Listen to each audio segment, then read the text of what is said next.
ചോദിക്കുക. അപ്പൊ ഇതാണ് പഴക്കേക്കല്ലേ സാധനത്തിന്റെ പേര്? പഴക്കേക്കാണ്. അതെ അതെ, നമ്മുടെ തങ്കനേശാണ്ടന്റെ പഴക്കേക്ക്. അപ്പൊ അതെ, തങ്കനേശാണ്ടന്റെ പഴക്കേക്കിന് എന്തൊക്കെ വേണം? 3.5 കിലോ ആട്ട, അതിൽ 1.5 കിലോ മൈദ, 2 കിലോ ആട്ട, പിന്നെ ശർക്കര എത്രയെന്ന് പറഞ്ഞാൽ 1.5 കിലോ ശർക്കര, പിന്നെ 1/4 കിലോ പിന്നെ പാളയംകുളം പഴം, പിന്നെ 200 ഗ്രാം കപ്പലണ്ടി. ഇതെല്ലാം കൂടെ ചേർത്ത് 4 ടീസ്പൂൺ സോഡാപ്പൊടി.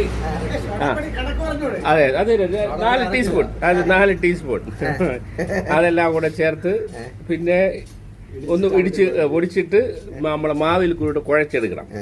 എന്നിട്ട് ഇതേ പരുവത്തിനാക്കി ഈ ചട്ടിയിലോട്ടൊക്കെ ഇട്ട സംഗതി എന്തായി? പഴക്കേക്കായി.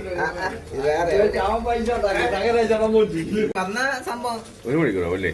ആവട്ടെ, അതൊക്കെ നടന്നു വരാം. ഇത് കറുത്തതുകൊണ്ട് അതിൽ പിടിക്കുന്നതൊക്കെ കൊള്ളാം. അല്ല, അത് മുരിഞ്ഞു അല്ലേ? കഴിഞ്ഞ് ആദ്യം ഞാൻ സംസാരിച്ചിരുന്നില്ല, ആദ്യം മാറിയിട്ടത് അതൊക്കെ ഇതായി.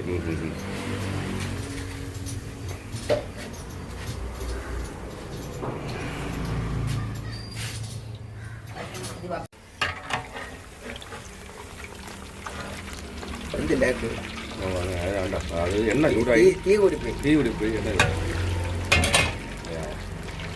മനസ്സിലായ? ആയി.